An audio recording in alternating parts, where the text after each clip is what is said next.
บุญหลายสายยาวได้มาพบเจ้าแม่ยอดคนใจมาเห็นผู้สาวบ้านกลางใหญ่งามบาดใจเทนอเนื้อทองพบเจ้าวันนั้นนงคานมางานกินดองนั่งโต๊ะเดียวกันกับแม่เนื้อทอง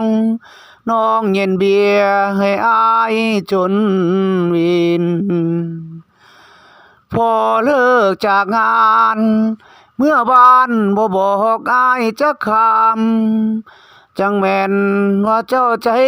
ดำเฮ็ดให้อายซ้ำน้ำตาหลั่งลิ้น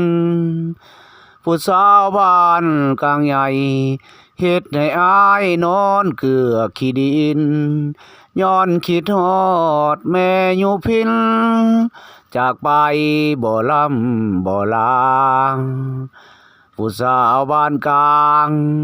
จังแม่นใจดำเอาหายใส่ว่าฮักอาย